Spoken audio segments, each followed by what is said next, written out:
with me here for a second? Taking down the surveillance state. You got me there. I love her. She's so cute. Oh, I hope this is good. Don't piss me off. What are you doing? That's like Mappa levels of overworked. This is really wholesome, actually. They said it, not me. Hello, friends and gamers. So I am mildly out of practice from a deep dive because I did not record one, I think the past 2 nights, because 2 nights ago I did Gecko Gods, which is very good. Very good game. Unrelated. I had a deadline. Unrelated. Hold on, my dog got into something. Apologies. I gave Toto a bath and now he's pissed. So he has skin problems. So I've been trying to give him more baths and he hates it. So he decided to start messing with a bag of stuff I have to get rid of pre-move. Anyways, I had to get up again. Last night I couldn't record anything because my neighbors were being obnoxious. I move in less than 2 weeks. Anyways, today we are going to do a deep dive into the Frosty Games showcase. This is a returning showcase for this year's summer shenanigans. We covered this one. These are games from developers and creators from Australia and Aotearoa, New Zealand. This was hands down probably my favorite showcase last Summer Game Fest 2025 of all the indie showcases, and honestly, truly, the main show as well, because the main show is the main show. Need I say less? I covered that one as well. Of all the indie showcases, Frosty was actually my favorite last year. Unfortunately, they do a great showcase, by the way, like a great visual showcase. Unfortunately, because of the increase in the amount of generative AI in games in the last year, or so-ish, we have switched from doing showcase reactions over to doing these Steam deep dives. We are going to go through every single game in the showcase, at least the ones that show up for me, and if they don't show up, there's a reason. We'll get to that if we need to. And Toto has joined us now. He is making his bed comfy. He has a bed next to my PC tower. It's warm. He likes it. But we're going to go through every game. Every game has to pass the AI vibe check. What does that mean? No AI content disclosure. And if you lie to me about it, aka you don't put a content disclosure, I'm going to be mad. Because if there's already been an instance of one game this year from the main show that doesn't have an AI content disclosure when it probably should. So I'm going to be mad if you don't put it in. Anyways, all the games have to pass the AI vibe check. We will see the consequences if they don't. I trust Frosty though. I do trust them. And we are also looking for games to throw into our yearly summer shenanigan Steam Next Fest demo dives. They get a little crazy. Last year we covered just over 180 games, although last year I was recovering from surgery, so I had a lot of free time. This year, as I just said a couple minutes ago, I'm moving in less than 2 weeks now, so luckily I have a bunch of overlap with my move of when I have to be, when I get the keys to my house and when I have to be out of my apartment, so that's not a really big problem. The problem is going to be getting these demos done. There will be time to pack. Not as much time for the demos, but we're looking for demo dive games. We're doing player nays. We're doing all the stuff. It's going to be a blast. Thank you so much to the team over at Frosty Games for having me as a co-streamer for this one. I really was looking forward to it. Like, actually, this is the last of the purely indie showcases. I have a couple more showcases I am co-streaming technically to cover that do include triple and double A titles, but this is the last of the truly indie titles that I am co-streaming. So I saved the best for last. Let's get into it. We have a couple different categories here. We have Frosty Scoop premieres. We have a singular just released game, so they did a shadow drop during the showcase. Fresh demos, which is what we're going to be all over. Upcoming games, which is probably their largest category. Recently released. And then there's the bundle here, which we've already talked about in previous videos, but we will kind of go over it again, maybe if I remember. And there's a final recommended for you category. Now, I don't know if this auto-populates to actually be games that are recommended for you, which if it does, if that is the case, I think that's pretty cool. But depending on where we're at the end of this video, like once we get to this section of the page, this might have to be a any percent speedrun edition of the Steam Deep Dive. So we'll see where we're at, because I do not want another 2-hour, 3-hour showcase video, because these are getting very long. I understand we want to include a lot of games, but I posted a 2-hour one of these today. So on to our Frosty Scoops. We're starting with Cloudlings, which looks right up my alley, TBH. So Cloudlings is a cute colony sim set amongst the clouds. Guide a small tribe of curious creatures as they build a floating village, merge drifting islands, manage resources, unlock upgrades, and uncover the mysteries hiding beyond the clouds. Walk with me here for a second. This heavily reminds me of the Minecraft 1 block challenge merged with Stardew Valley, and I kind of love it. Like, I kind of love this because it looks like there is some degree of possibly multiplayer, or they're like planning it because there's a lot of little guys. Maybe not multiplayer, but I guess if it's a colony sim, then yeah, you would have a lot of little guys. It seems right up my alley, right? Release date is to be announced. Okay. Passes the AI vibe check, which makes me very happy. There's no demo, I'm assuming because this was just announced. This was one of the premiere announcements for the showcase. I love these little pink sparklies. I do. I love the little, they're a good color pink, they are. And I know my pinks. This is going on the wish list. So how the wish list works, if you look up here, I have over 1,200 games on my wish list now. This was 1,201. So I try to be very conservative about adding games to my wish list. And basically, in the case of a game not having a demo and I really want to play the demo when it comes out, I will put it on my wish list in that case scenario. Particularly because, one, Steam now emails you when a game on your wish list gets a demo. That's not necessarily what I'm doing it for, though, because I get a lot of those emails and they go into an inbox that I don't always check. So that is a problem. Probably should fix that. The reason I put them on my wish list, though, is particularly for the Steam Next Fest of it all. During Steam Next Fest, there will be a section on that page in Steam that has every game that you've wishlist, give or take. It's not the greatest technology available. Sometimes it misses some, I've learned over the years.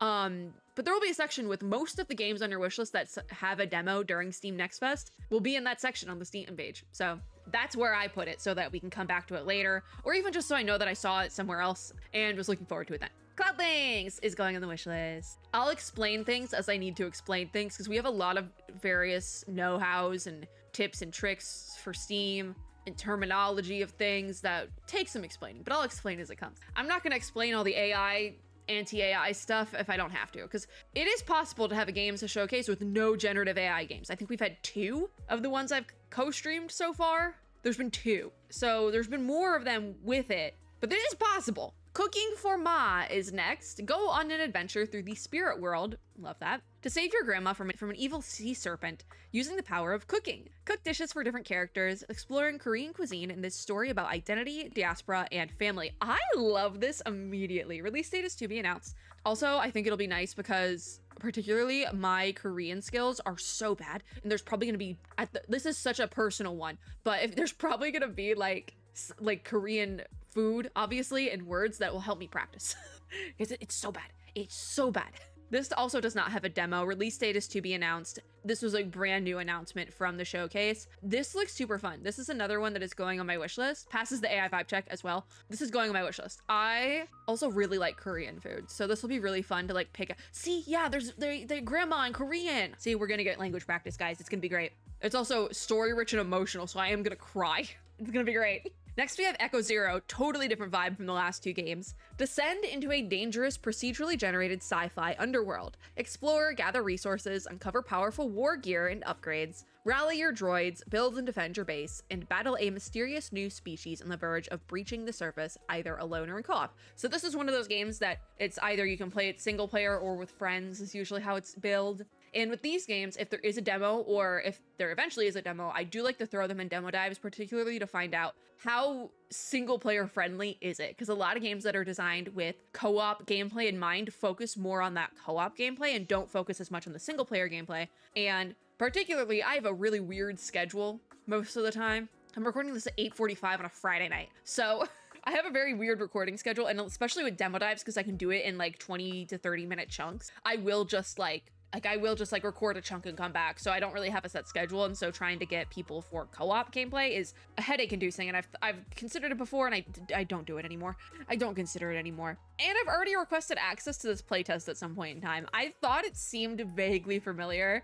I do not know from where. I don't know if it's because June 6th was their announcement trailer. So yeah, it passes the AI vibe check. We haven't seen this during our showcases yet. So I don't know where. Hold on. Gotta pop up in the list. I don't have my demo list up yet because I'm gonna see if this is on the list somewhere, and then it'll kind of tell us. I have a Notion list of all the games, all the contenders. Nope, we haven't seen it here. I have a big Notion list of all the contenders for the demo dives, because the demo dive, if you don't know, is a series we've done on the channel for many a year now, and it has devolved into 3 to 6 games, 10 to 20 minutes each. And how I pick the 4 games, usually it's 4, how I pick the games for each video is through a random number generator. So each game gets a number. And this is not on that list, but I have seen it before.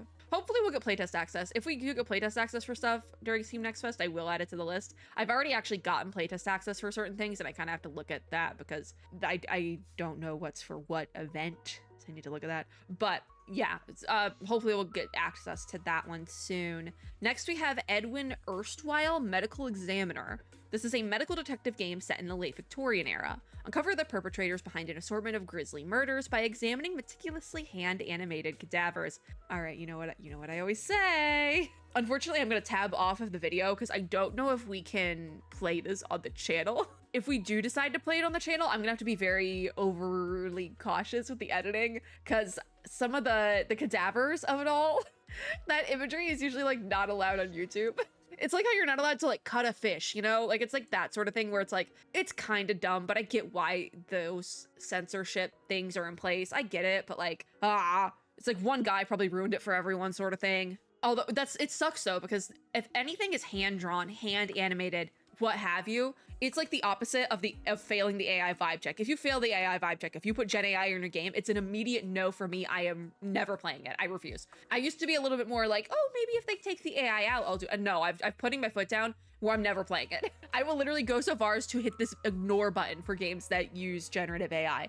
I don't want to see it. Don't piss me off. However, on the opposite side of the spectrum, especially in this day and age, if you put anything that's hand done in your game, I'm playing it. It's like an immediate yes. Doesn't have a demo or anything yet. It does have mature content warning, which the mature content warning is not as serious to me for all of that. Like, I'm very strict with the AI content disclosure, but with the mature content warning, I do think those are important to have because a lot of times that's where developers will put content warnings for games. And if something makes you uncomfortable, you shouldn't have to play it, obviously. So I do think content warnings are very important. However, I'm very much more flexible with the mature content than the AI content. So I am gonna put this on the wish list because there's no demo yet. I don't know if we're gonna be able to play it. This might end up going actually on the punishment list, particularly because it's going to be fun for me to play, but a punishment for me to edit. And the punishment list is also not as bad as it sounds. Basically what that is if I don't finish a game within the arbitrary year deadline I give myself, if it goes on the schedule, I do have to roll for something on the punishment list because it's also another numbered list. It's a lot of horror games and just things that would probably be a pain in the butt for me to edit. So that's where they go because I do want to play them, but editing it is gonna suck because it's extremely graphic. In this case, it's the cadavers mainly. The hand-drawn, I'm assuming it's hand-drawn. Hand-animated cadavers are gonna be rough for video content, but I do actually want to play this, so we might have to just bite the bullet and give me a lot of time to edit. Okay, next we got Freeline. This is a frenetic, kinetic, expressive speedrunning platformer about taking down the surveillance state and reclaiming the rooftops. Okay, you know what? You got me there at the end. Got me there in the second half. I was like, it's a platformer. Taking down the surveillance state. You got me there. Okay, yeah, passes the AI vibe check, which this is one of those games where it's like, if this game had generative AI in it, it's like, what are you doing? How are you taking down the surveillance state with Gen AI, baby? No, it passes though. It's fine. No Gen AI. This is definitely going on the wish list. There's no demo. Release date is still to be announced. This is obviously another like first announcement. I do have to say I will probably rage quit this at least a couple times, but it looks so good with the 3D that I could see myself like trying to power through, you know? I also, the concept is great.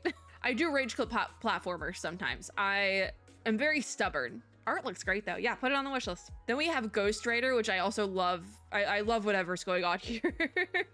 Okay, this is a whimsical desktop idle focus game. I love my desktop idle focus games. I do a lot of work on the computer. And so I have to have various different like second monitor things to kind of keep me going because I do a lot of computer work. And I enjoy it, obviously. I enjoy most of it. Well, not all of it, but I enjoy most of it. So I need to switch it up sometimes. Like sometimes I'll be on like these like intense binges of watching VTuber streams. Other times it's like news, which don't do that. From personal experience, don't do that. Right now I'm on a news kick. Like don't do that. Sometimes it's audiobooks, and then sometimes it's idle games or turning gacha games into idle games. So this one particularly sounds great. This is the perfect desktop work companion if you require a little tired ghost typing away at a typewriter. That's so cutie. Listen, this is like a pipe dream, but in decorating my house, one thing particularly I am looking for as decor, but also like a functional thing, I want to find like a vintage typewriter so bad. Growing up, my grandfather had one, and obviously it's gone now. It was years ago, and it's just, ooh, one of my old jobs also had one, but nobody was allowed to touch it, and that pissed me off. Like, I get you want it to be like decor and pretty, but like, what's the point if you're not gonna touch it? I want to find a typewriter, but they're probably so expensive because everything's expensive nowadays, but I want a typewriter. So, you know, if I can't find one, typewriter ghost is gonna have to suffice. The only problem with this sort of game is that it's really hard for me to show in a video. I'm working through content to show off these sort of games because also I do a lot of computer work, so like I'm trying to think of a concept for that without doxing my computer screen. You know, like it's a lot. Like a Spirit City, I have 52 hours on record at the time of recording. It will go up. So yeah, I'm also putting this in the wish list. It passes the AI vibe check, obviously. I love her. She's so cute. Then we have, oh God, Putrid / Sharp. I'm just gonna be calling it Putrid Sharp. This art is insane. This capsule art here, I actually really like this. I guess this is actually the header art. That's the header art, yeah. Slice your way through the stages of rot and search for someone lost in a world that is willing to end. Ooh, this is gonna hurt. I know this is a horror game, but this might make me cry for like personal reasons. Oof, I really want to play it though. Oh my God. I'm a weenie when it comes to horror games, right? But I've been trying to push myself to play more over the last couple of years because I feel like horror games are some of the most interesting and like, oh my God, that's terrifying. I feel like horror games are some of the most interesting narratives we've been getting in games the last couple of years, particularly. I feel like there's a lot of really, really interesting ones. This whole shift over to trying to cover more horror games actually started with mouthwashing before it came out. When it was still in demo stages, I was like, this looks like a gem. And guess what? It was. So I really like this, the vibes of it. This also has cadavers. It says in the mature content description, but there's other things in there that I don't think I can show.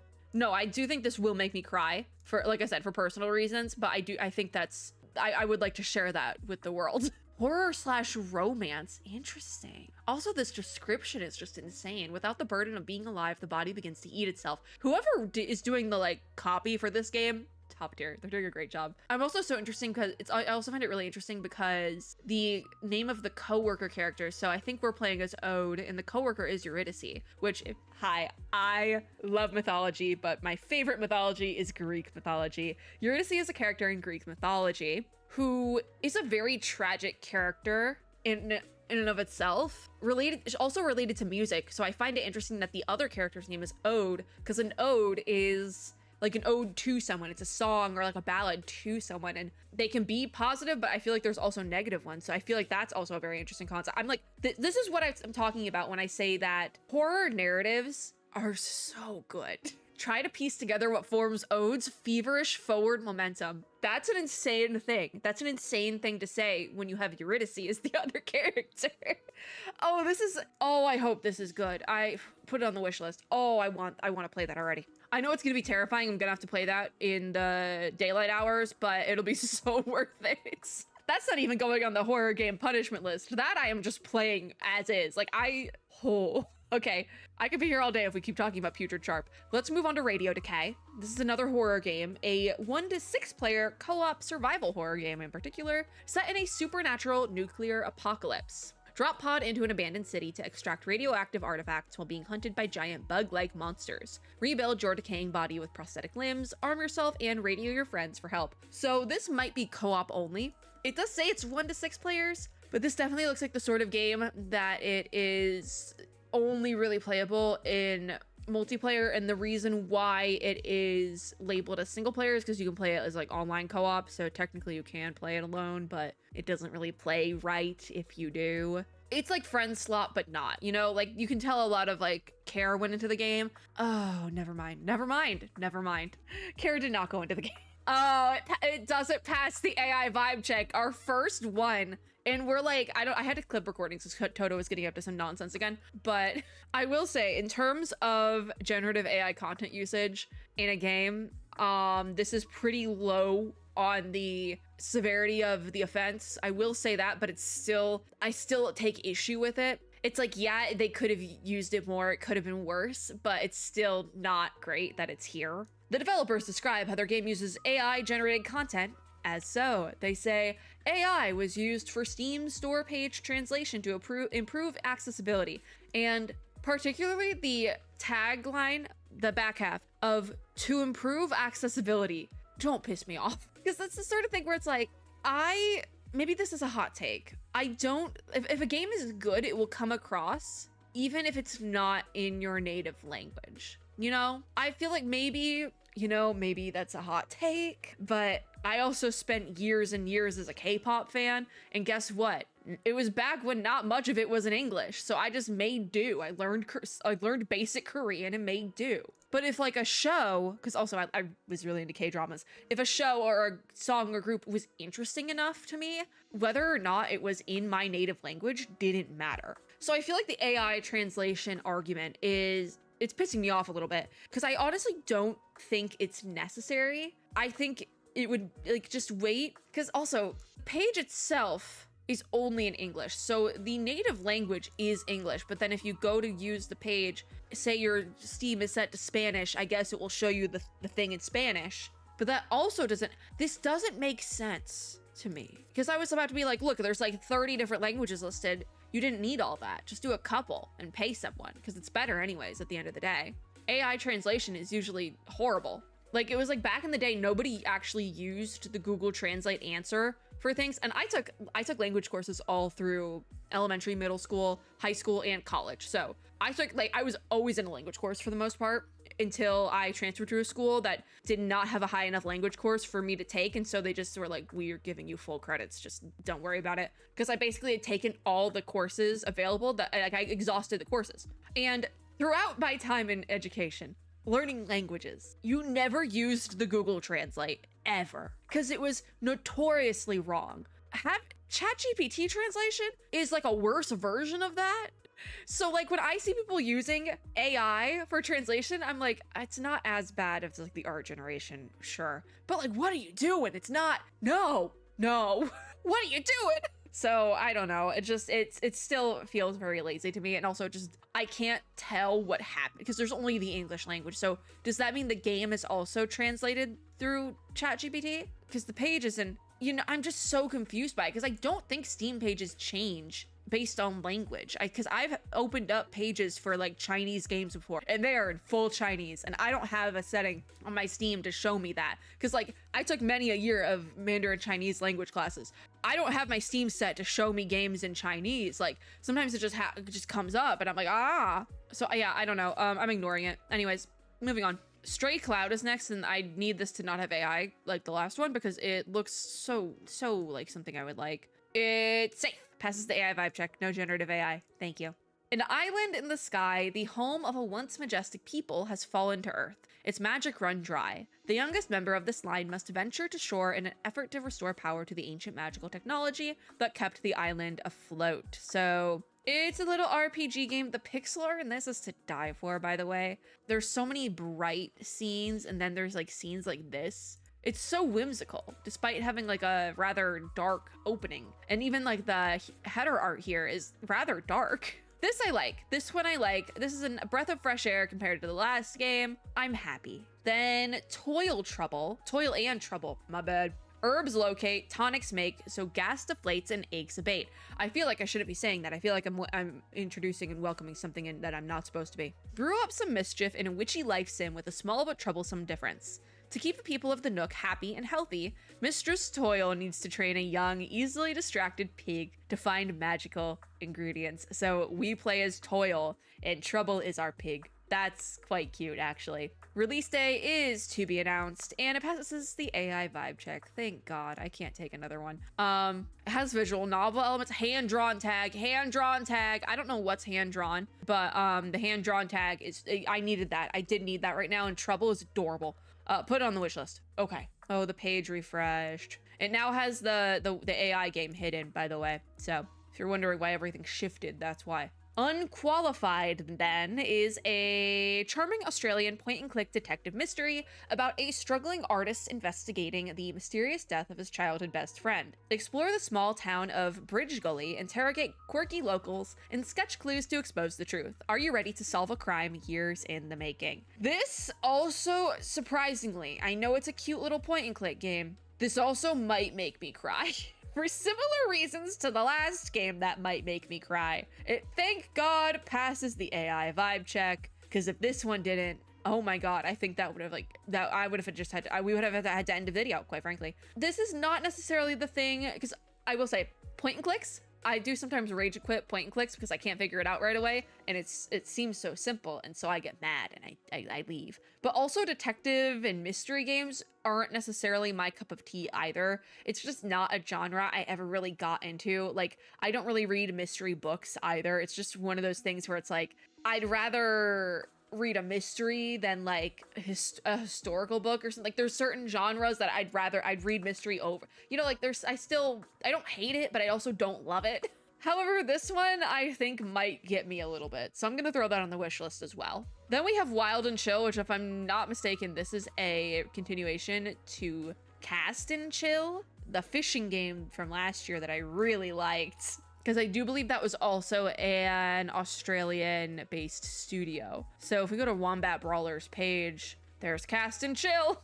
I don't own the game, but I did throw it in a demo dive last year, and it was really fun. One of my favorites, actually. It's another like idle on your screen game. So what's Wild and Chill then? This is a laid-back wilderness escape where you forage, hunt, and craft the off-grid cabin of your dreams. Okay, so I thought immediately it was gonna be like hunting just based off the header art here, but no, it's more so just like camping, the game. Far from the noise and nonsense, it's just you, your trusty companion, and a pal or two. So does that mean there's like a multiplayer online co-op? Yeah, I don't know if Cast and Chill has that, but that's actually quite cool. Again, the pixel art is beautiful. It was in Cast and Chill last year as well. Y'all are just churning out these games. The release date is to be announced, so I'm assuming this is going to either release very late this year, like Cast and Chill did, at the very end of 2025, if I'm not mistaken. Or was it? Am I making that up? Nope, I am making that up because it came out on June 16th of 2025. So I'm going to assume this is going to come out in 2027 at the very earliest, because to release back-to-back years a game that is like this stunning in terms of pixel art,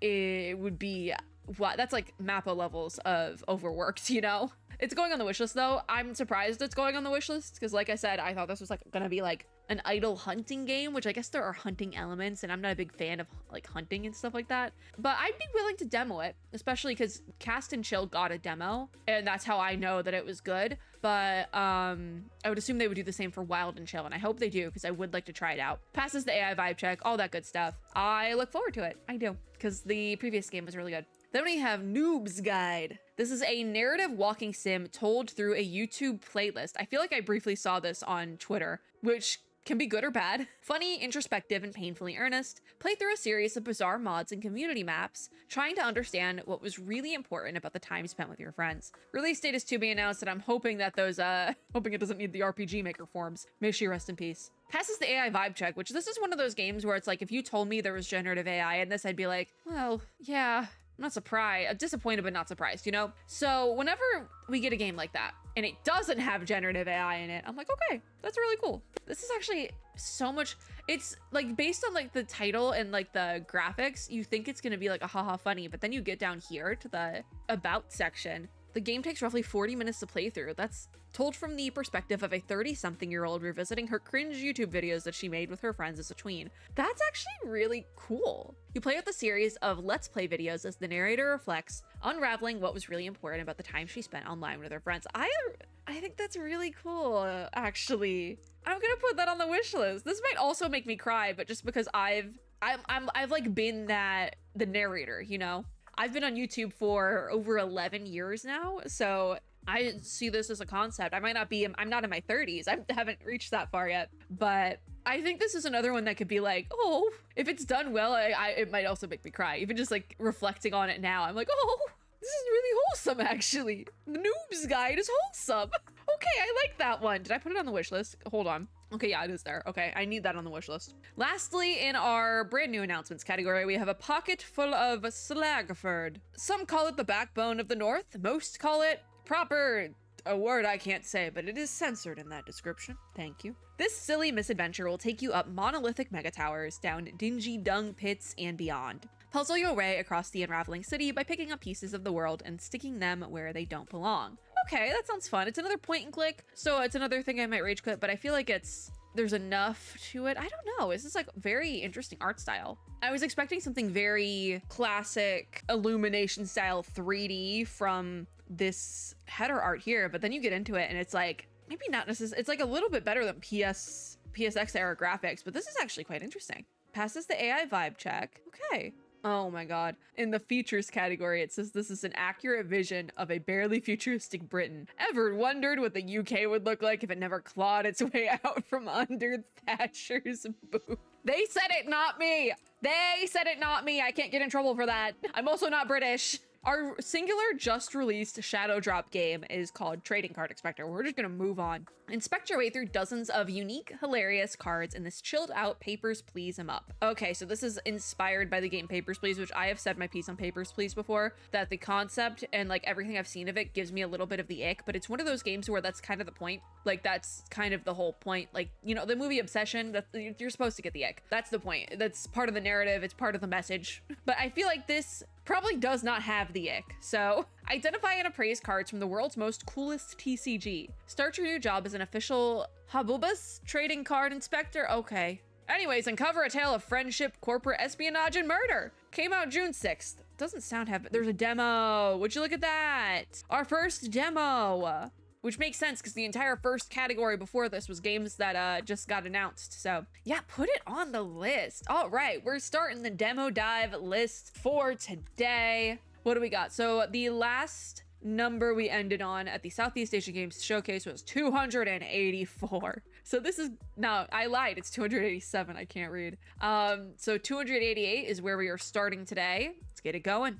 My Notion fully just stopped working. There's so many games on this list that it's so laggy. But yeah, I look forward to playing this one, especially because for the longest time, because I got the ick from Papers, Please, I was like, I'm not playing that game. But now that I know that's the point, I'm curious if I would want to play it. I've been considering adding Papers, Please actually to the punishment list, the aforementioned punishment list of horror games and things. So yeah, this might be a great window into that to decide if I would like it. So we're then going to move on to our fresh demos category, and this is going to be where we are the most busy because we got to put things on our list for the demo dives. We're starting with, I don't know how to say this, Apathema.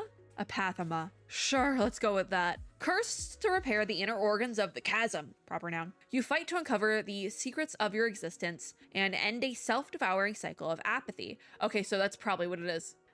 Apathema, because it's apathy with something else. Like the prefix is the apath. I don't know what the Emma is. This is a grunge fantasy turn-based RPG inspired by Godhusk, Baroque, and King's Field. Release date is to be announced. And I might have gotten an email. Oh, I might have gotten an email about this. They added VSync. Thank you. I don't have to go into my NVIDIA settings and force VSync it. I did have to do that recently. Hold on. I must see something. Yeah, I did get an email about this. It's in the pile of emails I haven't responded to because I haven't responded to emails in like 2 weeks. All right, put it in the library. Listen.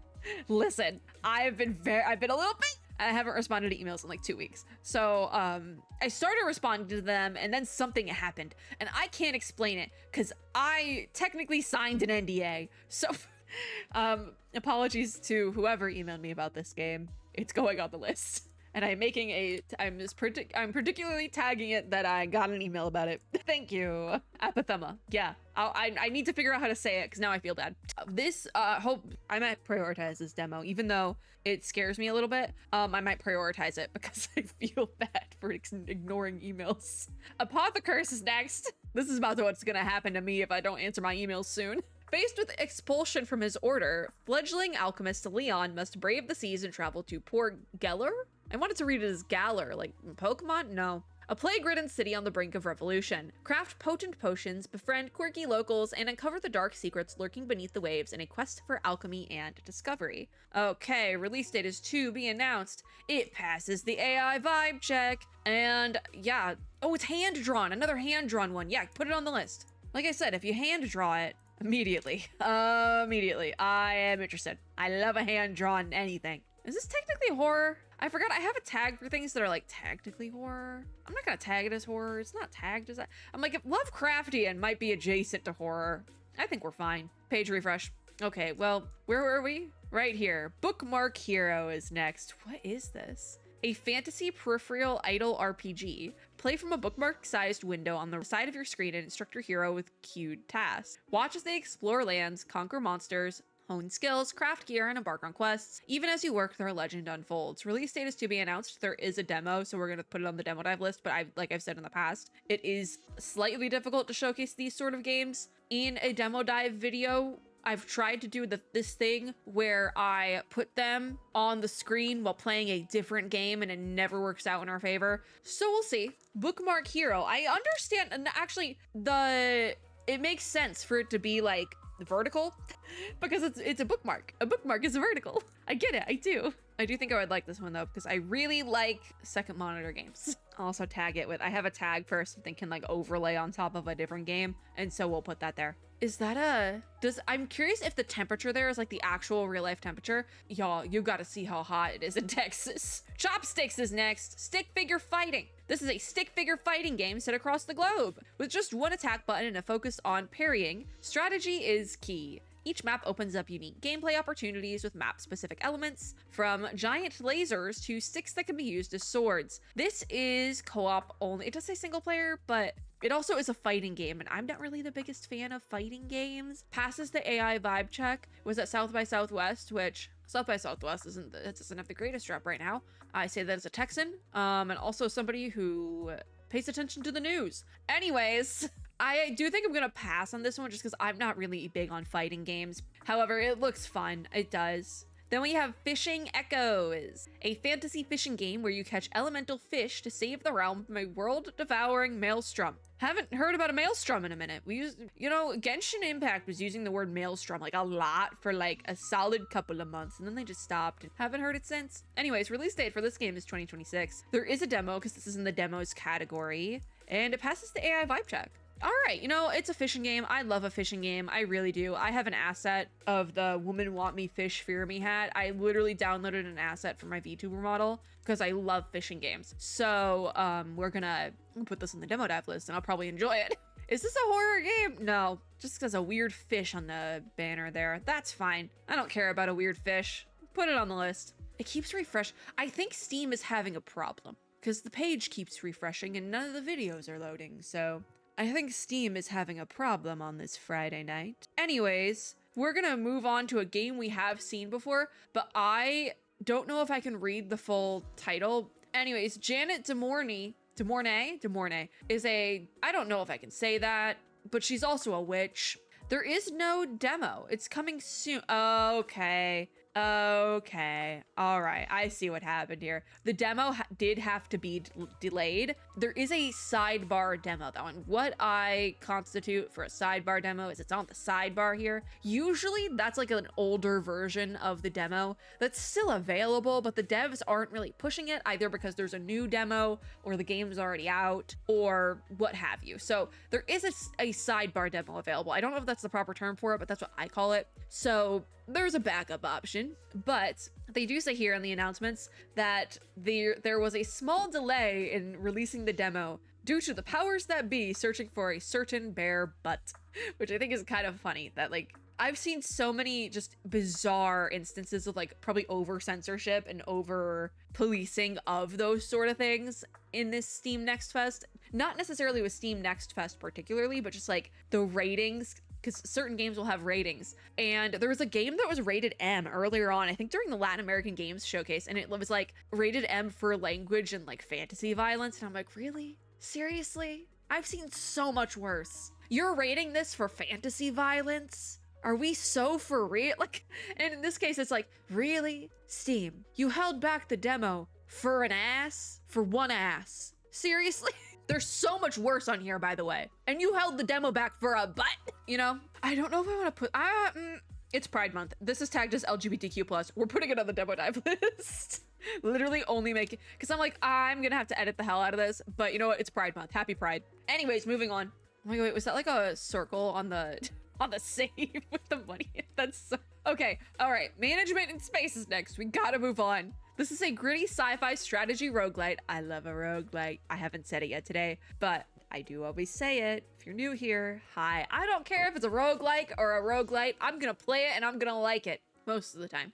Anyways, gritty sci-fi strategy roguelite, yeah? Where you find yourself in debt. It really do be like that. We live in a society, even in space. Build, mine, trade, date, and defend using stations across the galaxy, all while war swells, aliens devastate sectors, and cults rip the galaxy apart and release demons upon the cosmos. Okay, you got me in the second half. You got me in the second half, not gonna lie. Release date is coming soon to early access in particular. Also, I just remembered I didn't tag the last one for a sidebar demo. Hold on. I do hope the Janet, the last game, the Janet game, does get its demo soon. I hope they free the butts. Anyways, management in space. I don't know how I'm gonna feel about this one because it's like it feels very clinical, if that makes sense. Like, it kind of scares me a little bit, but maybe once we actually get into it, it won't be that bad. Because my thing is, with a roguelite, I need like a certain amount of time in the game to just be bad. And then all of a sudden, something in my brain clicks and I'm like, oh, yes, I get it now. Let's do a 2-hour long run. Oh my God, cats. Look at the cats. Nyan Cat is here. Oh my God, throwback. And Piano Cat. They got multiple piano cats. That's old internet. Oh my God. Yeah, I'm putting it on the wish list just for Piano Cat. Not the wish list, the demo dive list. I want to see Piano Cat. Please, for my soul. My poor list is just nothing's loading. We're gonna break 300 demos today, by the way, because we're really close. And my list just does not want to load. Next, we have Shape Sender Deluxe, which we did see at various showcases last year. I think at least 2. And I think we might have demoed this already. Hold on, I do have to open the Notion and do a little searchy search because I do think we demoed this last year. And I actually do think I liked it.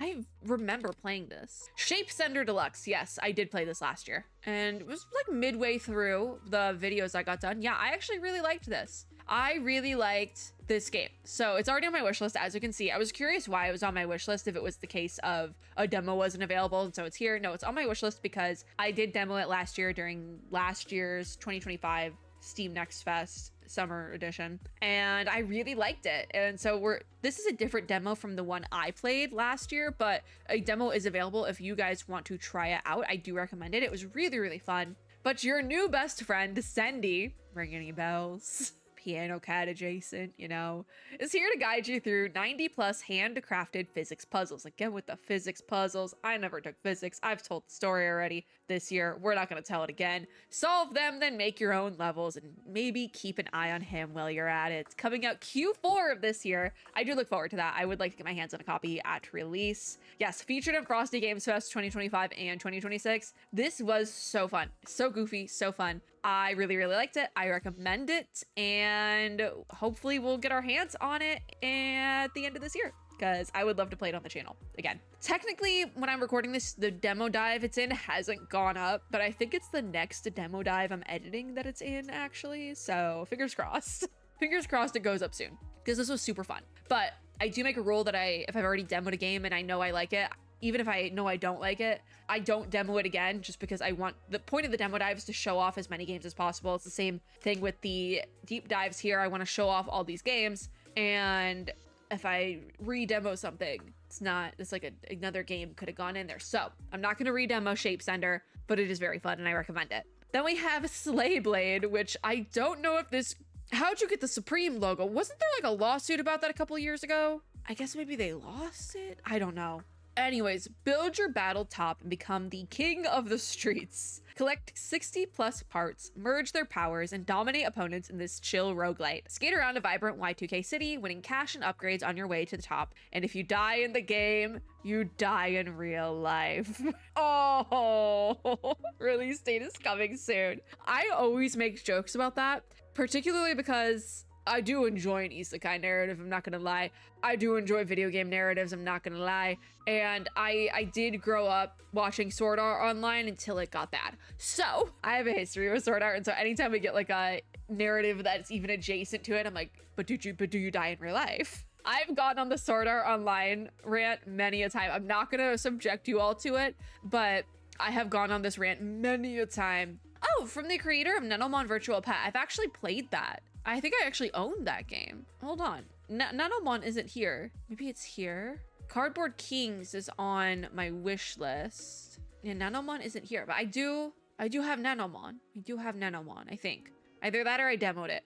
Okay, I trust this game. Roguelite and relaxing. I like that. This is fun. I also played Beyblades in the parking lot as a kid, so like, this is fun for me. This is cute. Yeah, let's demo it. So many like nostalgic games, even if it's like accidentally nostalgic, you know what I mean? That sounds fun. Slayblade. I don't know how you were allowed to use the Supreme logo there, but I guess maybe they tweaked it just enough. Like legally distinct logoing, you know? But it does pass the AI vibe check. I didn't say that. It does. The Isle of Lost Bees is next. We have Bees, a cozy idle game where you and your collection of Australian bees harvest pollen, research flowers, and uncover the island's secrets. You're a bee-obsessed researcher on an island devoid of humans. You never seem to need human contact anyway. That is interesting. Release date is coming soon. Passes the AI vibe check. There is a demo because it's in the demos section. We're gonna demo it, but is this a proper time to tell my recent bee story? It might dox me, so I will skip it, but there is a bee infestation in my apartment complex right now. Again, 2 weeks, guys. 2 weeks. I'm out in 2 weeks.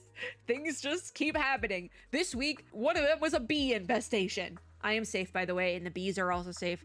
My apartment complex is working with a local bee organization to get them out safely. Don't worry about it. The bees are safe. The one good thing my apartment complex has ever done is save the bees. Anyways, we're gonna save some bees in this demo. Put it on the list. I told myself I would record for an hour, and I have kind of hit that hour now. And I do have a 9 a.m. yoga class, so I do think we're gonna do Zolana, and then I'm gonna come back to the rest of the list tomorrow. And we will talk about Winnie's Hole tomorrow. So I just don't want to talk about Winnie's Hole tonight. I can't do it. I can't. Okay, Zolana Girl Galactic. Saving planet Earth one outfit at a time. This is also totally giving Totally Spies, by the way, and I kind of love it. Zolana must save the planet Earth from having its fashion taken away by challenging the Uniphorian conquerors to a runway competition. Dress to a new theme each round in order to wow the judges and save the day. This is coming out 2026. This is so nostalgic. It has like elements of like Bratz and Totally Spies, and then also like, I don't think we ever got like an alien girl show, but we did have the robot girl show, My Life as a Teenage Robot, so it also has vibes of that, but instead of robot, it's alien. I don't think we ever got an alien girl show. I think we should have. Zolana is that. She's the alien girl. There is a demo. I actually look forward to playing the demo, quite frankly, because this is like very nostalgic. It looks like something I would have played as a kid, and I kind of like that. It passes the AI vibe check. Put it in the library, sure. Another point and click, so I might rage quit, but I feel comforted that I won't with this one. I trust our alien girl. I do. I trust her. And we'll do upcoming games, which, as you can see, some of them are already on my wish list. But we'll do those tomorrow. We also have a 5-star demo from last year, which is great. And yeah, we'll finish up tomorrow when I don't have to worry about going to yoga. Okay, it's the next day. If you can hear people screaming and laughing in the background, it's because those are my neighbors. Don't worry about it. And for some, I like opened up this page. I had this page open from last night, right? And it opened normally at first, and then I opened it the second time, and it was on the last game. It was on Zolana, which was the last game we looked at. I don't know why it did that. Steam is getting weirder and weirder the longer we do these. I think it wants me to be done. We might not cover any of the other showcases, which would suck because I already started recording the other showcases, so it's just gonna be the one. IGN and nothing else. Anyways, we're moving on to upcoming games. I do hope we can get this done in less than an hour because we've already been recording for an hour, and I don't want a 3-hour video. We have Acting Out is our first upcoming of the games. Don't like that video, so I'm just gonna switch over to the screen caps. That video had a lot of really weird flashing lights in it, so don't like that immediately. Also might be an accessibility concern. Make movies with your friends. Acting Out is an online co-op multiplayer game where you film movie scenes. This is very reminiscent of like an old Webkinz minigame. if you remember it, if you know, you know. You know, choose scripts from different genres and cast your actors, then it's lights, camera, action. Hit your marks, deliver award-winning performances, then watch your masterpiece on the big screen. Release date is coming soon. It's coming to early access in particular. It is playable in single player, but this is another one of those games where it doesn't really feel like it's a game. It feels more like it should be listed as software. Like, I know you're not making like legitimate movies, but it doesn't feel like a game, if that makes sense. It does pass the AI vibe check, which is impressive. This is another one of those games where seeing it, if you told me there was, oh, okay, so it's close. That is disappointed but not surprised. I was gonna say, if you told me there was AI in this, I would be disappointed but not surprised. And then we go down to the weird middle grounds of, is it considered generative AI use? Is it not? Who knows? Because my thing, if you used Google, first of all, I think using Google Translate to translate your game to a bunch of different languages rather than hire someone, I already think that's kind of lazy because I've said this already in the video. Google Translate for the entirety of my education of foreign languages was regarded as, oh dear, don't, like, you use Google Translate at the like last minute possible. Like, you had an assignment due and it like 5 minutes and it was like, damn, I'm gonna get a 0 if I don't put something down. So let me just put down a really bad Google Translate reworking. Because if you put verbatim Google Translate, the teacher would usually know. So you had to like rework it a little bit. Anyways, so it's beyond me that people nowadays are using Google Translate to translate entire games. Because it's like, huh? That's still a trend to be like, I put this retro game into Google Translate 7 times back and forth in different languages, and here's what we got. You know, that's still like a content trend. Because Google Translate isn't good. It's like good in a pickle, but it's not really good. It's good if you like need it, but it's not proper. Especially as you get to more difficult languages that are more unsimilar to English. So these languages they have here, like, because they use Google Translate for the translation, which I have this weird middle ground of using AI, especially because I'm pretty sure, don't quote me, allegedly, this is my theory, that Google Translate nowadays is more AI algorithm based and coded with AI in it, generative AI in particular, because Google has done that. So I would just assume that, Google Translate uses AI now too. I mean, if they did it for the whole entire search engine, of course they did it for the translate, you know? So it's just beyond me. And it's another one of those things where with translation, using machine assisted translation, you don't have to put a disclosure for that. And a lot of people think if you use Google Translate in particular, you don't have to use it, do a disclosure for that, but I do consider it in AI. So this game, it like just barely passes the AI vibe check, but also I have a very high pass rate, or like not a pass rate, but I have a very high, like, you got to get over a C to pass my class, you know? So like if you get a D, like you just barely, in any other class, just barely would have been passing. In my class, it's not. So you do get ignored, sorry. Also because I don't think having this many languages, like, yes, it is nice if your game has this many languages. However, if you are using a machine to do those translations, I think that's just a disservice to everyone. Because if somebody does need a translation version, say you have a Japanese player, the Japanese player is going to open it and be like, this is wrong, what the hell? And you're going to get a lower rating in Steam for that. People are going to rate your game lower if we're using machine translation because it's not correct a lot of the time. As particularly, I will say, earlier in the video, I did say that I took Mandarin Chinese particularly. I don't necessarily know if I'd classify it as Mandarin Chinese because it was my teacher for most of that was also Taiwanese. So I learned more of like the Taiwanese version. Anyways, I've had my fair share of using Google Translate. I'm just going to say it particularly for the Chinese language, and it's not good.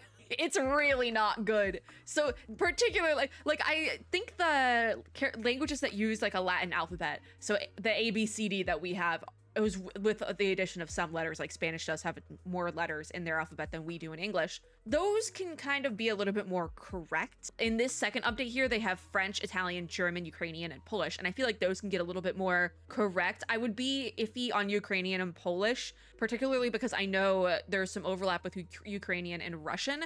And I know some Russian, and I know that does not translate well. So it'd be a little iffy on those. But I, personal experience, know that the Chinese version, what Google Translate gives you for Mandarin, simplified Chinese, as well as traditional, sucks so bad. What are we doing? It just feels lazy to me. Like, you didn't need to release your game with all of these, and it just, I don't know. It feels so lazy. I don't like it. It gives me the ick. It feels icky. I don't like it. And it's not even good. That's the thing. It's not good translation. If you want a good, proper translation for your game, one, if you know another language, translate it yourself. And two, if you don't, hire a localization team, because that's the only way you're really going to get a proper translation that is done well and correctly. A machine, a language model, an AI, whatever you want to call it, cannot do the translation properly across the board. It never has been able to, and I don't think it ever will, particularly because language is something that is so personal, it is so human, that I don't think a machine can ever get that right. So unfortunately, we're seeing a lot of games using AI translation or AI adjacent translation in the case of Google Translate, and it just isn't good. It's just not great. We're gonna move on though to Akashic Slingshot. I think this looks interesting already. Okay, the description is very short. All it says is 1 weapon, 1 health, 1 redacted, 3 characters. I don't know what it is supposed to be. There is a demo, thankfully, so I do want to try this out. It is a side-scroller. Okay, I'm just intrigued by the tags. Souls-like side-scroller bullet hell action RPG. I can see where all those what in the moon? What in the moon? Damn, okay, there's definitely some eldritch horrors in this one. I'm intrigued though. It's coming out December 2nd of this year, so we actually have like a set date, which is wild. We're demoing this. I had to speak on the last game a lot because it uses AI adjacent technologies. This is totally fine. This game looks great, actually. I'm probably gonna rage quit it, but we can give it a shot. No one said we couldn't give it a shot, you know? Hold on, my list super goofed. Give me a sec. We have too many entries into the demo dive list. We will break 300 today. I actually, honestly, as well, I don't think I'm gonna have time to even do the demo dives this year, so that's fun. I don't feel as bad about not doing the demo dives though, because the Steam deep dive kind of covers everything. But I might be able to do like 3 demo dives tops this year, which I still haven't uploaded all the ones from last year's Summer Steam Next Fest, so it's probably fine. Laplace Computing? Laplace?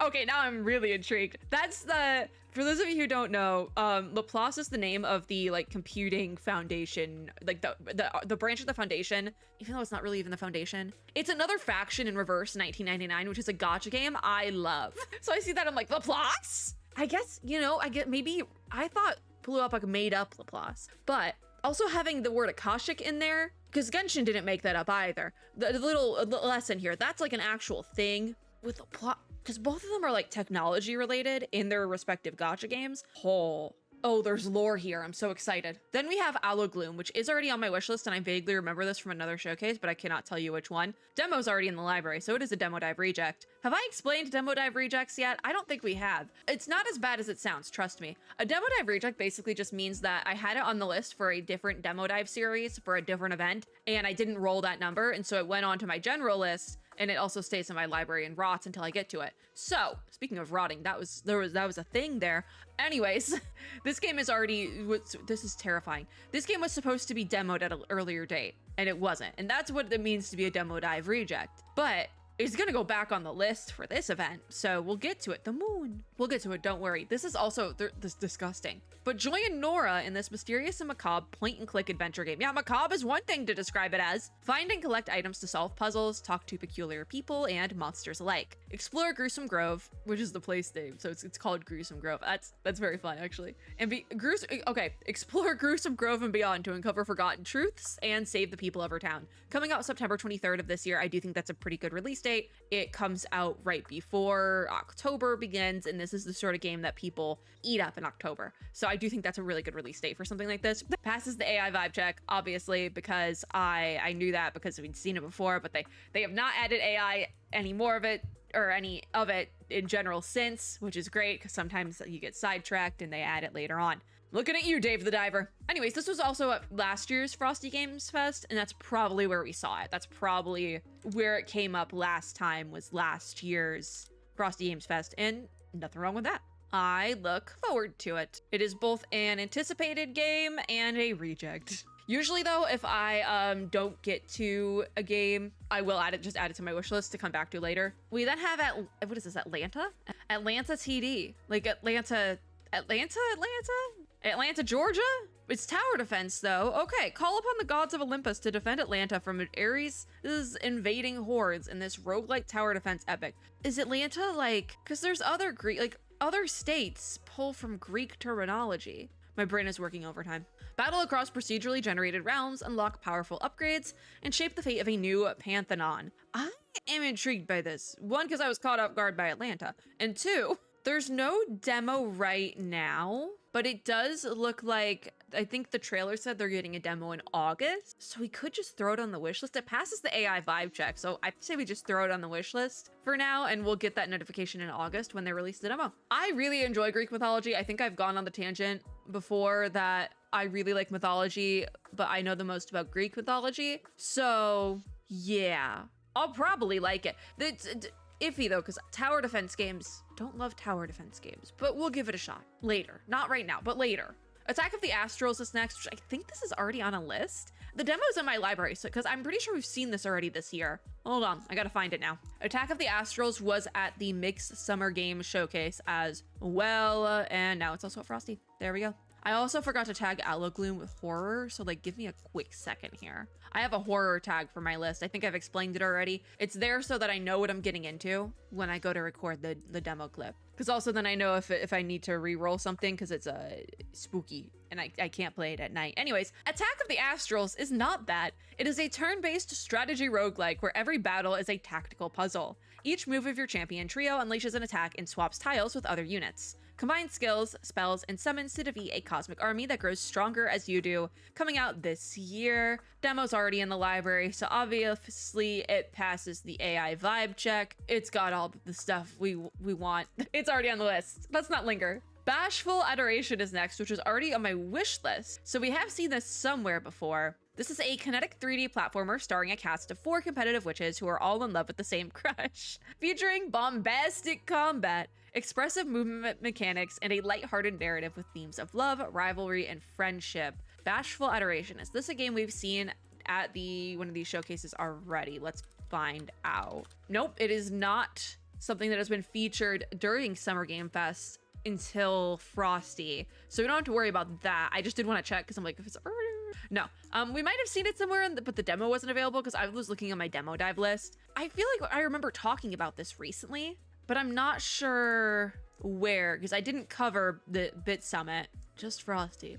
We have seen this before though. And even though you can do PvP, there is a single player tag on it. So we are gonna take a look at it to see, do you really need to play it in multiplayer or can it be played in single player enjoyably? Add to library. I do love magical girl witches, so this will be fun. Oh, I hit Spotify instead of Notion again. I really need to move that. I have both Spotify and Notion pinned to my, is it the taskbar on the bottom of the screen? I have both of them pinned there, and very frequently I accidentally click on one instead of the other because my mouse overshoots it sometimes, and it did that time, and I clicked on Spotify instead of Notion. It's the first time we've done that in this video. Anyways, that's an anticipated demo. Okay, we then have Blyton, totally different vibe, a survival horror FPS set in an abandoned facility overrun by mindless creatures infected by the Blight. Blight is a proper noun, so you know it's important. Scavenge for resources and do whatever it takes to survive the industrial hellscape you're isolated within. This is gonna be a skip from me because it's an enclosed space, and I don't like enclosed space horror. I also don't like when we have too much space in a horror game. It all terrifies me.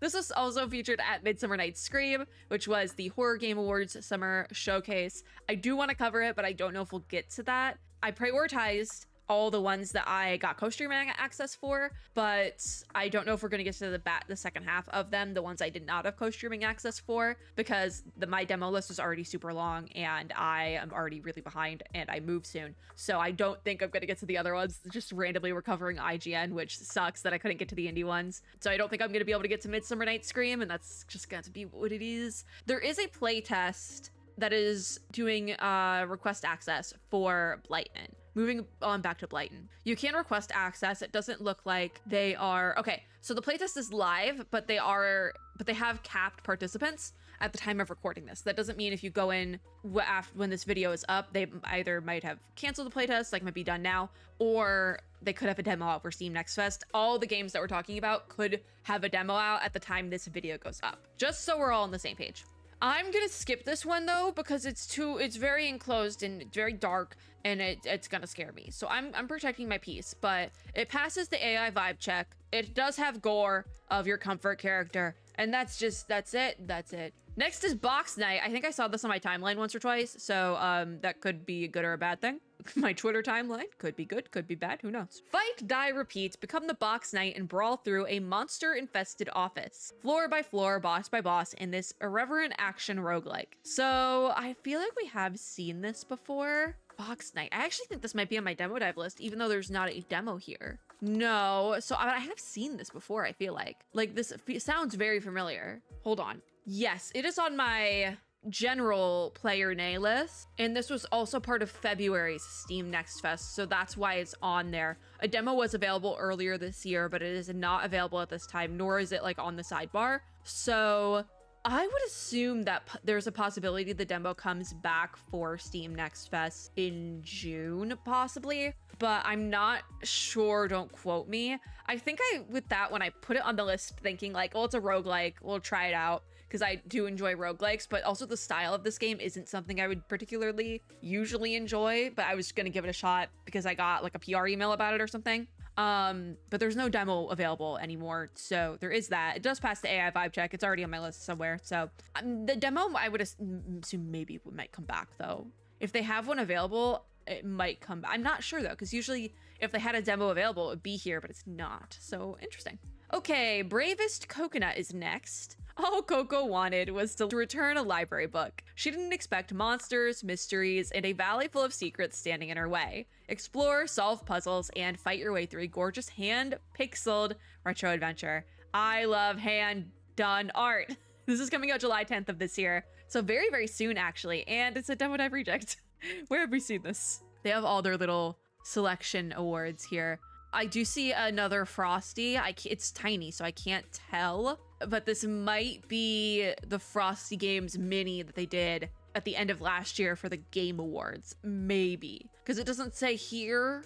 I'm unsure. Do I gotta look it up again? Yeah. Bravest Coconut was on my list for the December demo dive extravaganza I never recorded. That was the Game Awards. Yeah, so it was at the Game Awards. That version of Frosty. Okay, understandable. So it is a reject. It's gonna go back on the list. And if we don't get to it during Steam Next Fest times, guess what? It's gonna stay on the general list, so we'll get to it eventually. There is a chance though, when it releases, they will take the demo away, which I hate when games do that because I am so late to everything. But also, I get it. They want you to buy the game. So hopefully we get to play the Coconut game this time. Does it still pass the AI vibe check? It does. And it's hand pixeled, and I love that. It would be kind of contrary if they I said hand pixeled in the description and then we're like, we used AI translation or something like that. That would be kind of messed up, but they didn't. So it's everything's safe. We're all good. Then we have Canvas City, which I do believe we've already seen somewhere else during this current Summer Shenanigans run. This is a turn-based tactics RPG of rebellion on roller skates. Lead a crew of skaters and street artists rising up against an oppressive regime.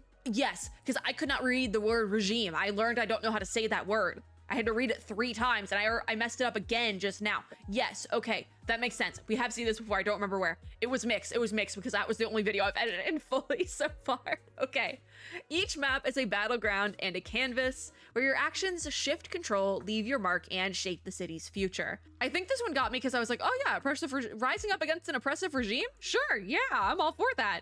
That's why it's on my wish list. There's no demo, but I'm intrigued. I want more. Also, seeing some of the character designs now, I don't know if this video was there before, but seeing some of the character designs is really fun, actually. Also, is that a Cybertruck? Is that supposed to be a Cybertruck? I can't say what I want to say about that with stay monetized, so we're gonna move.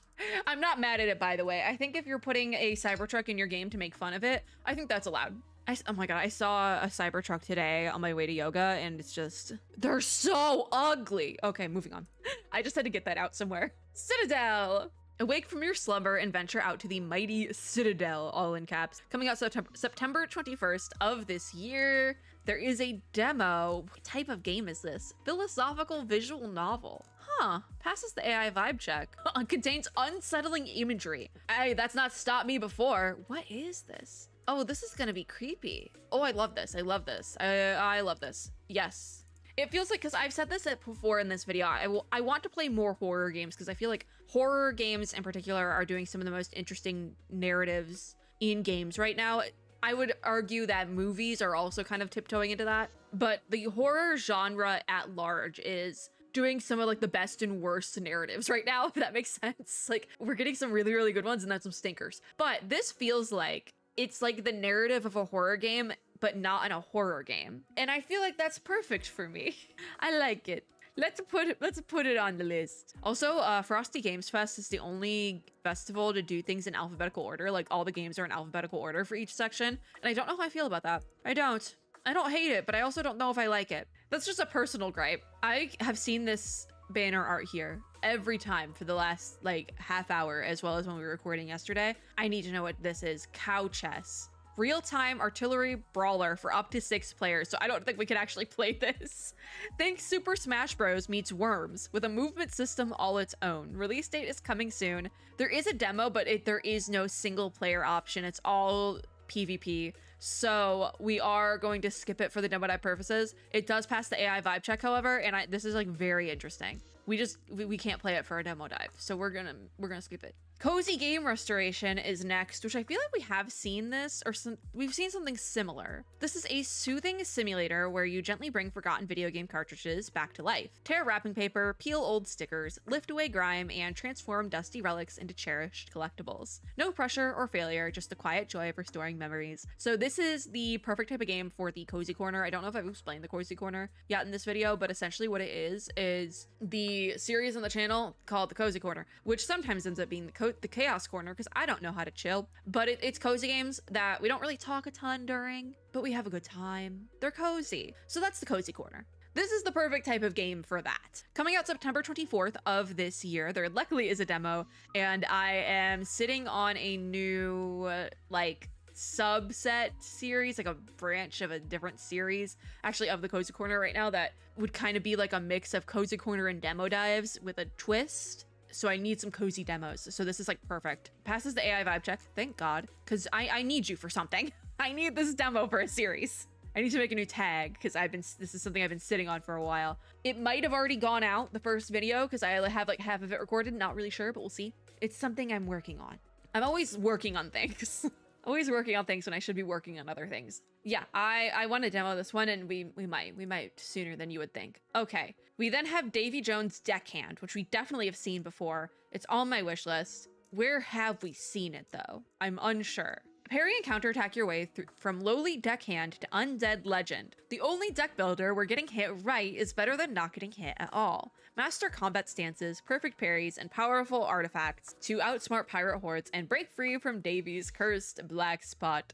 Release date is to be announced, but there is a demo. I do feel like this might have been a demo dive reject in the past. That, or we were waiting on the demo. So I'm not going to tag it as a reject, but there's definitely, it might be a demo dive reject. I am unsure though, so it's not getting the tag. It is, however, getting the anticipated demo tag, because it's on my wish list, so it means I was waiting for something. Then Doomsday Diner. In a post-apocalyptic world where hot dogs are cheap and life is cheaper, we've seen this already at a different showcase, you manage the last functioning hot dog diner. Cook hot dogs, brew coffee, and serve bizarre orders. Upgrade your diner, keep it clean, and shoot down raiders who want your hard-earned cash. Coming out July 23rd of this year, there is a demo, and I think I already made the decision that I didn't want to do this one because it wasn't really up my alley. And I think I'm gonna keep it that way. Right on. Oh, we already passed 300. Oh my God, Bashful Adoration was our 300th game. Congratulations to Bashful Adoration. I totally missed that one.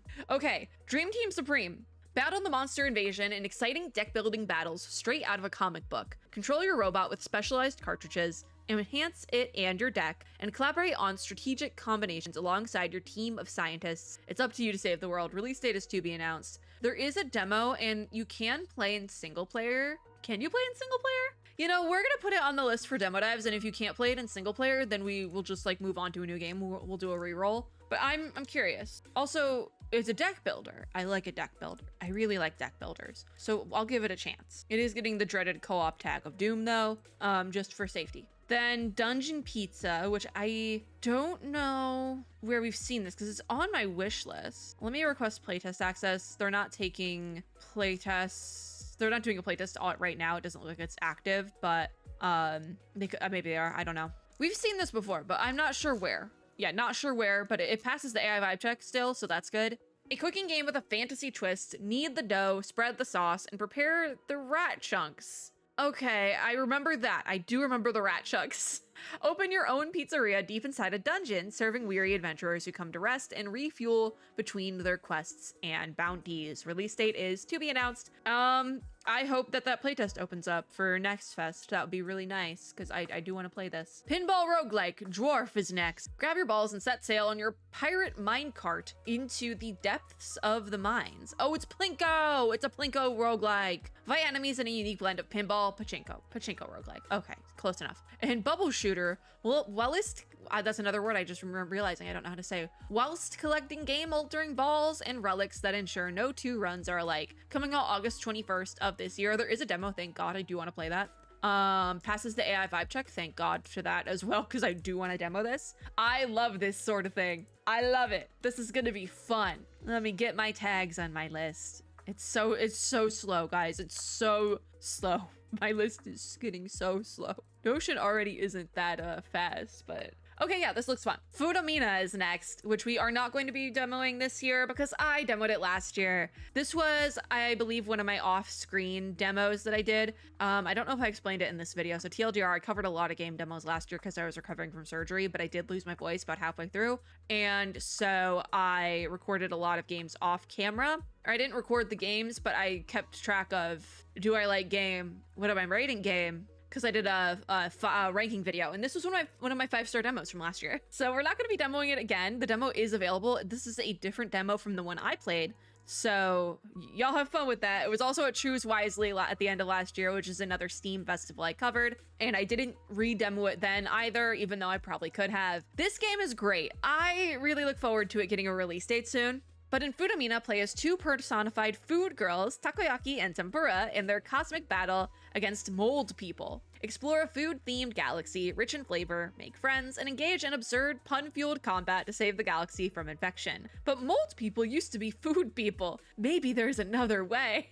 This game is super fun. I really, really recommend it. I look forward to its release date still. But for now, it stays on my wish list because I already demoed it. And so there's nothing else we could do. Hawker is next. This is a roguelite action RPG where you must pay or evade a debt to death in a procedurally generated grim dark world. Scavenge, barter, and fight for ichor, life, and truth. 30 days, an impossible debt, pay or fail. Release date is coming soon. There is not a demo, but I kind of am rocking with this. It passes the AI vibe check. I wasn't expecting to super like this just because it felt very vague. But I super like this. I'm putting it on the wish list. I do want to play this. This sounds very fun. I'm very intrigued. And I don't know what mythology we're inspired by, but there definitely is one here. Also, one of my neighbors is screaming in the hallway. Apologies. Because I'm pretty sure Anko is a god. I saw one of the characters was named Anko. I'm pretty sure that might be a deity in some mythology. So I'm definitely going to like that. Also, Hades 2 was recommended as a similar game. And the reason why Hades 2 is there and not Hades 1 is because I have Hades 1 on Switch. So yeah. I'll probably like it. I probably will really like it, especially if it's similar to Hades at all. Hades, the first one, is to this day might actually be my favorite game. So, which if you've played as many games as I have, to be my favorite game is really like, that is an honor. I really like Hades game though, so I would probably like Hawker as well. Hyper Primate. Speedrun as a hyper-fast ape in this parkour-focused FPS. Dash, grapple, and blast through deadly obstacle courses using a massive arsenal of weapons. Master momentum, dodge death, and dominate, in all caps, the leaderboards. Coming out July 16th of this year. There is a demo and there is a single-player option. Passes the AI vibe check, so with all those things in mind, we're gonna put it on the demo dive list, and if I get motion sick too quickly from the fluid movement, as noted here, we'll just do a reroll. No big deal. Point of the demo dive is to just try it out. It might not be for me, but it could be for you. So here's a look at it, and then we do a reroll. Okie dokie. Next, we have, cool. Trapped in the fading light of a broken moon house, you have 30 nights to balance scarce resources. Grow meager rations in the weak Earthlight, navigate the emotional sanity of a fragile sisterhood, decode ancient documents in search of secrets. Your only choices will be impossible ones. Release date is to be announced. Intrigued, I am. Passes the AI vibe check. There's no AI. No, I'm really intrigued by this. Put it on the wish list because there's no demo yet. But yeah, put it on the wish list. I want to know more. Then is Later Skater, a 3D platformer inspired by the classics of the 5th generation, but with a unique twist that will make you feel like a speedrunner. Coming out this year, date specifically is unreleased though. It does pass the AI vibe check. The thing with a platformer is though, I rage quit platformers frequently. We're gonna put it on the list though and give it a shot because it could be an easy one to knock off the list. Again, if I get motion sick too quickly, we will just do a reroll, and that's okay. I really should have a tag for the motion sickness possibility. Lone Pine is next though. This is a single-player 2D adventure set in the fictional Lone Pine National Park. You play as Izzy, who has come to Lone Pine to try to photograph some of its mysterious, undiscovered cryptids. Release date is coming soon. Listen, I might not love a point and click, but I love a cryptid. Oh, there's a demo. That's wonderful. Passes the AI vibe check. Thank God. Let's get the cryptids on the list. Love a good cryptid story. I do. They're so fun. Get it on there. Is this a horror game? No, I don't think so. Mingle is next, and this is an aside, but we've seen this game before, possibly even during the festival, maybe not though. But I saw the banner art for this game last night when I was scrolling through all the games and we started recording. But when I was at the farmer's market / craft fair earlier today, there was a pair of nails at one booth that had these little, like, they were black and white. It had these little guys on them and it looked like this. Now that I'm seeing this, I'm like, that's what it reminded me of. Oh my God. Anyways, Mingle is a hidden object puzzle game where you move through a crowd to find your identical twin. Each match transforms you into someone new, hundreds of chatty little characters, and surprising level twists. Release date is coming soon, but the demo is out now. There is a PvP co-op option as well, so that's really interesting. I'm curious how they went about doing that. It is on my wish list already, and I don't know from where. We have seen this somewhere. Oh, I don't know where we saw this before, but this looks fun. I like the premise. It sounds fun. Okay, then we have Night Shift 1999, which I've demoed this, I believe. Yeah, I have the demo in my library. Was this for Choose Wisely? Yes. Okay, so back when we were doing the Choose Wisely demo dives last year, I did roll this game, and I think I had very mixed opinions on it. I don't fully remember. Did we get to play it? Did it? Oh, maybe we didn't get to play this one. I might have rolled for the demo and it didn't work. If in that case scenario, if the demo didn't work last year, then I will, even if it's the same demo, I will give it another shot. Huh, interesting. Maybe I didn't actually play it because it's on my general list. Okay, yeah, so this is just a demo I've rejected. I didn't actually play this one. I could have sworn we did though.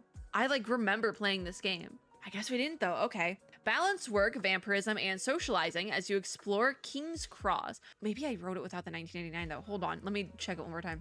This sounds so familiar. I remember making a reverse 1999 joke. Okay, hold on, let me find it. Okay, yeah, so this was a Choose Wisely demo dive reject, and I did get an email about this as well from the developers. Okay, not recently, but like back during Choose Wisely. Okay, so I could have sworn we rolled for this, but I guess not.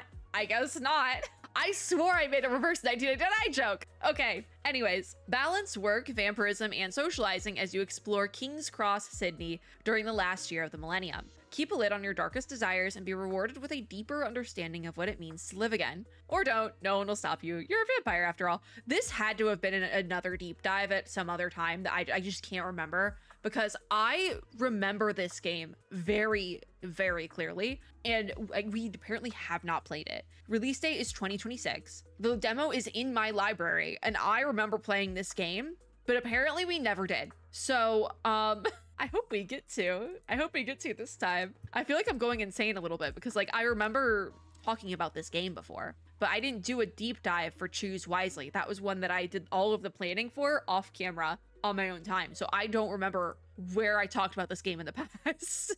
I'll throw it on there though, because I have no proof that I've played that game already. So we're going to put it on the demo dive list. Moving on to Penguin Colony then. Cosmic horror through the eyes of a penguin. So basically what I'm hearing is this game would be really good for you if you liked that one reverse 1999. Again, we're talking about reverse 1999, second game in a row. The one chapter, the Antarctica chapter with Nautica and that penguin. Liked that, you might like this. Rival human factions have come to your home in the Antarctic. Hey! Seeking an ancient and inconceivable being. Observe their descent into insanity in this faithful reimagining of H.P. Lovecraft's At the Mountains of Madness, which I believe I have read in other stories. Hold on. Earlier this year, I went on, I think earlier in this video, I talked about how I go on like binges of things. And earlier this year, I have to blur out part of that because there was a symbol that I can't show on YouTube in this game. So hopefully there is a stream remote that will turn that off. But earlier this year, I went on a big classics binge, and I did read and listen to a lot of H.P. Lovecraft, even though I don't love H.P. Lovecraft. I don't think he's a great guy, but a lot of his stuff is like used in current day horror and stuff. So I did want to like at the very least, like listen to the audiobook for it. Yeah, I thought this was that case. I gave it 1 star. I don't remember why I gave it 1 star. It's very short. I think I gave it 1 star because I listened to the audiobook and the entire time I had no idea what was going on. Maybe I should re-listen to it in this case scenario. And also just like Lovecraft's writing has not aged well. A lot of it is very like there's a lot of, let's just say, bias in it. And so I think that's probably why I gave it the 1 star. I don't know. They say, what is this? They say it's a faithful reimagining. So I might not love that. Lovecraft from a different perspective. That might be better. That might be better. We'll see. We'll see. I feel like we have to give it a try though, and maybe I have to revisit Mountains of Madness because I don't remember what happens in Mountains of Madness. I feel like I vaguely remember. It's annoying because like I have my Goodreads open and I go to the Goodreads description and it doesn't actually describe the book. And it'll be like this. Goodreads does this for a lot of classic authors, but they won't actually describe the book. They'll just write about the like author's accomplishments in the about section. And it's like, can we not do that? Can you get over yourself for like 5 seconds? I do hope I like this game though, because then it would be really funny. It's that like, oh yeah, H.P. Lovecraft has good like ideas, but he just sucks as a guy. Which I do think is the case. I do think H.P. Lovecraft just sucks as a guy, but he had some good ideas. So I think we should give his ideas to other people, let them do them. I'm only partially kidding, by the way. I'm like, oh yeah, I think I've read that. Gives it 1 star. When I saw that, I was like, ooh, is that the one I gave 1 star? Put it in the library. This will be fun. It's gonna be really fun. Okay, Rusthaven is next. We must move. Rusthaven is a cozy management game about rebooting the world in the anti-apocalypse. Journey across an abandoned planet on a solar skyship, salvaging broken down bots in need of rescue. Clean up the world, upcycle retro technology, and build a peaceful sanctuary where all can thrive and belong. Okay, there's no demo for this one, but it definitely just sounds like something I would like. Passes the AI vibe check. And so I'm just going to throw it on the wish list for now. It sounds like I would like this one. We're going to try to speed run these last couple of games here because we have this category as well. Okay. Sludgeoneers clean, mine, and refine pollution in this active, incremental game. Cruise through the countryside earning cash and resources, build a refinery, process materials, upgrade equipment, unlock new areas, and complete quests. This comes out August 25th of this year. There is a demo. It's going to be part of Steam Next Fest, so that means I should have enough time to play it. And yeah, I say let's give it a demo, put it on the list. It has a lot of what I would consider farm cleanup gameplay, which is just another name for chore gameplay, and I liked it. This looks like something I would like. It also could possibly be a contender for the Cozy Corner, depending on how not active it is. Or I guess active, but like lack of anyways, sounds good. Next is Sting and Swing. Explore a strange, overgrown world as a bee with a golf ball. Master the skills of bee golf to uncover the mysteries hidden in its furthest reaches and hiding in front of you. Discover uses for abilities you didn't know you had. There are always more secrets for those who seek them beneath the green. It's about golf. What are we? They're trying to make golf sound like mysterious. Passes the AI vibe check. Sure, throw it on the list. Why not? We're at the point in the video where I don't want to think about it too much, and if it sounds even mildly interesting, put it on the list. I'm definitely not getting to all these games this year, so it really is going to be a toss-up of what we actually play. It should be interesting, to say the least. I have said before, though, I do plan on recording past Steam Next Fest. I'm just not gonna be able to do a ton of that, because I'm moving like right when Next Fest ends. Like it ends on the 21st, and I move the 24th. So it's a good thing we cover all the games here, because we're not going to be covering them in demo dives. The next we have The Troll and the Witch's House, which sounds like something I would enjoy. This is a point-and-click adventure game, maybe not that, set in a strange house filled with mysteries. Piece together fragments of the past, uncover secrets, and find the key to your escape. Release date is to be announced. I really like the art style. It's giving like old Cartoon Network a little bit, like, oh, it feels like Chowder. Oh, I love that. Even the mature content description. This game may contain content not appropriate for all ages. Parental discretion advised. That's like what they say in the cartoons. I'm putting it on the wish list. This like is so childhood nostalgia for me. I love it. No, this looks great. This looks great. Even if I don't love a point and click, I don't love a mystery game. This is so childhood nostalgia in its style that I'm like, okay, yeah, oh, I can play that. Yeah, I'll play it. I hope there's a demo soon because I do really, really want to play this one just because it does remind me so much of like something from my childhood. It feels like a mix of like Courage the Cowardly Dog and Chowder, and that is just like, yeah, that's my childhood. Like, I don't think y'all understand. Me and my family members still quote Chowder. Like, me and my siblings, we still quote Chowder to this day. So, like, if I say something's like one of those old Cartoon Network cartoons, I'm like, that is compliment through and through. I hope that one gets a demo soon, though. We're gonna move on to Toya, a minimalist cube rolling game that is always bigger than you think. Does not have a demo yet. I kind of like the concept, though, because you can see here the little puzzles. I don't know if this would be a cozy corner. This could be a contender for the cozy corner in the fact that it might end up being chaos corner instead. I'm gonna put it on my wish list for now because I do want to play it eventually when there is a demo. Fingers crossed, hopefully. Tumbles, which I can only say so much about this right now. Hold on, wait a minute. I just have to check something in my inbox really quickly. Yeah, there might be a dedicated video for this game. Don't worry about it. I can only say so much right now, though. This is a physics-flinging, rage-bringing narrative 2D platformer, where you take on life as a newborn caterpillar, attempting to meet the challenges of flinging yourself from the rainforest floor to the top of the canopy. Coming out June 30th of this year. This is a demo dive reject as well. I probably should do that dedicated video for it. That's so cute. Look at this little guy. We have seen this at a different showcase before, and I don't know which one, but I will say I know we've seen it somewhere before because of the email in my inbox. So this is a rage game, yeah? It's also tagged as roguelike, which I find interesting because I'm like, where do the roguelike elements come in? I don't know if that tag is correct, bestie. But you know who would be a great judge of that? Me. I love a roguelike, and I might be doing a dedicated video for this one, so we might figure it out together. I need to decide on that, but if not, I'm gonna put it on the main demo dive list just for funsies. I really need to respond to those emails. But yeah, we'll see where we end up with this one. Vanguard Exiles, then, blending deep board game strategy with auto-battling mastery, and designed by Richard Garfield, creator of Magic the Gathering. I'm not a big Magic fan, so lead your squads over an ever-changing diesel punk battlefield where no two games are ever the same. Think ahead, adapt fast, outwit your opponent, and claim victory. There is a demo here, and it passes the AI vibe check. Immediately when I saw the Magic mention, I was like, oh, because let's just say if Wizards of the Coast had to pass the AI vibe check, debatable if they would. Like, it depends on the day. Depends on the day, depends on the thing we're having passed the vibe check. That is all that is to say.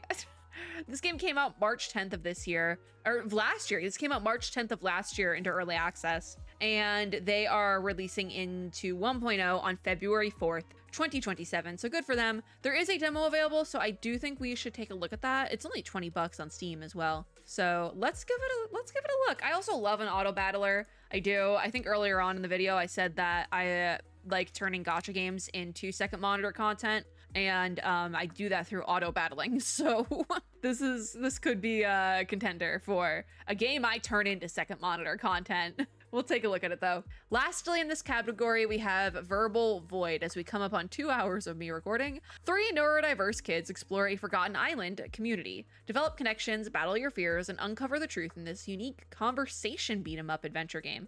I've never heard of a conversation beat-em-up adventure game. There's no demo for this, but it does pass the AI vibe check. I'm gonna put it on the wish list because I think it would be fun, because then it would be 3 neurodiverse kids and a neurodiverse adult trying to figure out how to communicate. So it could be fun. We move on then lastly to our recently released category. So these are all games that have come out recently. We do have to talk about mixtape. I know we have to talk about mixtape. And then we probably will speedrun recommended for you, but it looks like we have seen a bunch of these games, so we probably will be able to do a proper look at everything. Maybe just speed it up a little bit. Okay, Don't Stop Girly Pop. We have talked about Don't Stop Girly Pop already during the summer shenanigans, and this is a game that has been on my radar for quite some time now because I kept seeing it places. So sidebar demo. Did I put this on the list if it has a sidebar demo? Like, it's Pride Month, come on! This is a Y2K arena movement shooter where standing still is not an option.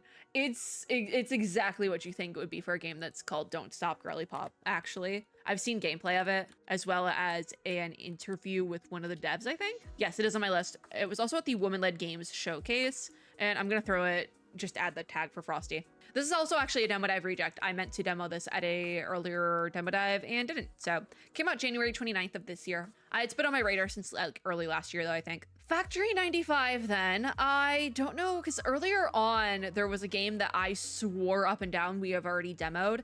This might have been, no, this is also not that game because it was not a base builder. Okay. Build PowerPoint factories in Windows 95, manage space, make increasingly complex slides, and worry about Y2K in this challenging factory builder. This came out April 22nd of this year, and it is a demo dive reject. So it probably was maybe from last year. Frosty Mini 2025, yeah. This was a December demo dive extravaganza reject. Yay, because I had a whole combined list of demo dives I wanted to do back in December. I did not get to any of them, like on that list at all. So yeah. Let me just make sure. I don't think we've played this one because I played a Bullet Hell in the same style. December demo dive extravaganza reject. Yep, there it is. Okay, it was on that list. If it was at mini, then it was definitely on that list. I hope we get to it this time. I love the games that are done in this like Windows 95 style. Windows 95 was like slightly before my time, but I do remember playing games on it, so. Yeah, let's give it a shot. Forge Wizard then. Click, craft, and collect your way to alchemical mastery. Can't read. Progress through a branching skill tree and explore the Forbidden Woods. That is a huge skill tree, by the way, that excites me. Collect resources and build machines of magic. Slay monsters, farm crops, and automate your production to become the all-powerful Forge Wizard. Proper noun, by the way. Forge Wizard is a proper noun. There is no demo available for this one, but it does pass the AI vibe check. So this one I'm just going to throw on my wish list because it does look like something I would enjoy. So maybe I'll wait for like a Steam sale, even though it's only $7. I might just wait for a Steam sale. I don't have I don't have it in a bundle because if I did, it would show up here, but I don't have either of these games. So what's Clickmate? Why is there not a thing for it? Huh. I'm gonna put it on my wish list for now. Ghost Cam then. Ghost Cam. This came out March 13th of 2026. Your camera sees what your eyes cannot. Explore eerie liminal spaces, capture spirits before they capture you, and unravel a haunting mystery. But beware, the deeper you go, the more the world distorts. And some ghosts will do anything to remain unseen. Now this looks really good, but it is VR, and I can't play VR games. Okay, it does have a normal mode. I can't play VR games because I get motion sick too easily, and the last time I played a VR game, I almost broke my hand because I got motion sick and kind of fell over and hit it on a wall. Yeah, so I can't play VR games. They also give me a headache, mind you. The headache is what I'm more concerned about, but the hand breaking incident did happen. There is no demo though, so I don't have to worry about it. Passes the AI vibe check though. I do think the concept is fun. I would have loved if they had a demo because I would have wanted to try it. This is definitely something I would have to try before buying, particularly because even if a game can be played not in VR, it still can be really, really like swingy and give me motion sickness, so I do have to be careful with that. But yeah, I would have liked to try it out because I do think the concept of using the camera to find ghosts, it makes a lot of sense because like the ghost hunters do that in real life too. Like sometimes the ghost just shows up on camera. I think it would have been fun. Gorilla Showdown is next. What is this? Totally different vibe. Step into the arena in this fast-paced arcade shooter where staying on beat matters just as much as taking out your enemies. Fight across themed maps, seize control of the dance pad, and hold the rhythm while everyone else tries to blast you off of it. That's kind of wild. I think this is listed as a party game. Okay, yeah, there's no single player option, so to skip. Came out April 24th of this year, but there also is no demo, so I don't really have to worry about that either. Then we have Key Fairy, which we have demoed before. This was a demo from last year, I believe. Deep in an ancient forest bound by a bitter spell, a tiny fairy wanders. Wielding a spool of thread and a bladeless sword, weave through twisting paths to unearth enchanted trinkets, invading monsters and collecting stars to free their hearts from hatred in this ink-illustrated pacifist bullet hell.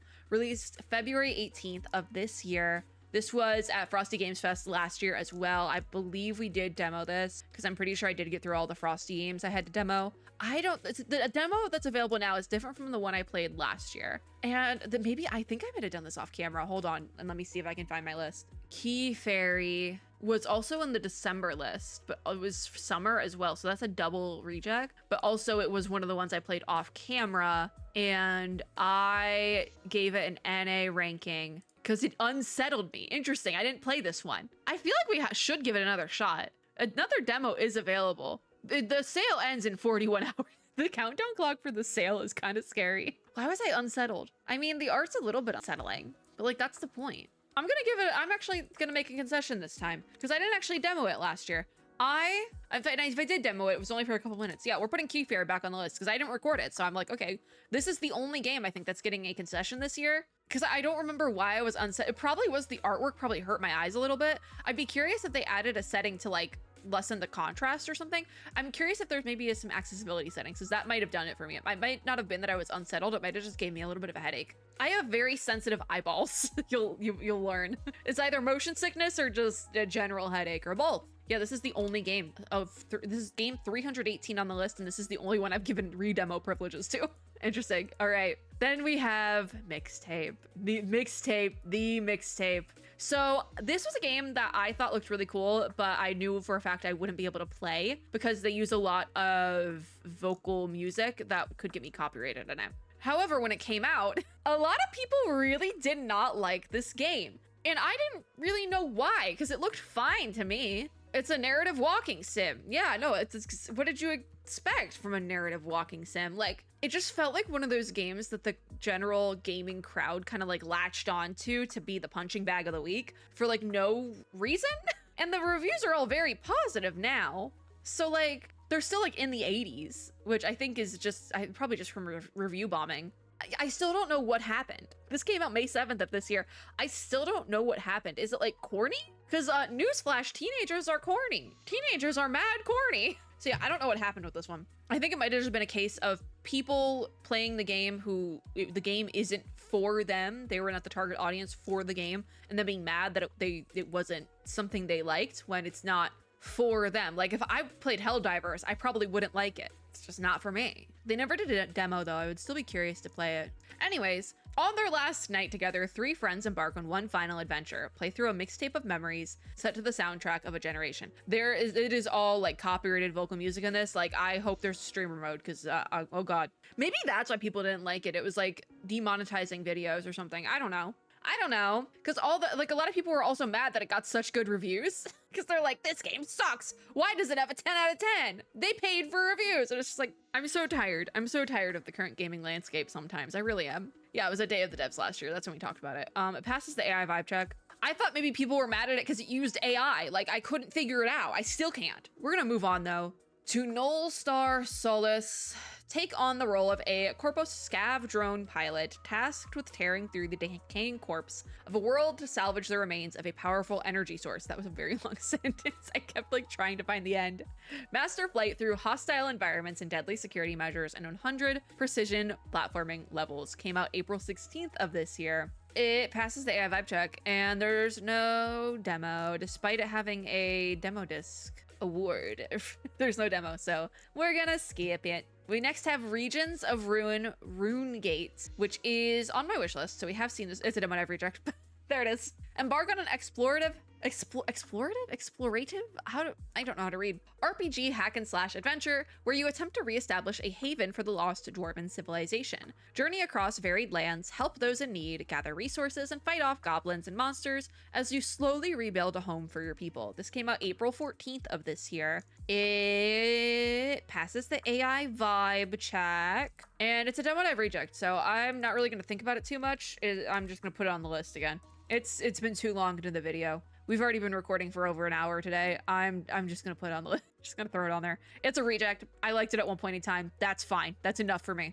Okay, Rollick and Roll is next. Combines fun physics with intuitive controls to deliver a joyful puzzle experience for all ages. Explore a collection of marvelous marble runs with a modern twist. Came out April 23rd of this year. There is no demo, it looks like. No demo, but it does pass the AI vibe check. So if this looks like something you would enjoy, maybe give it a try.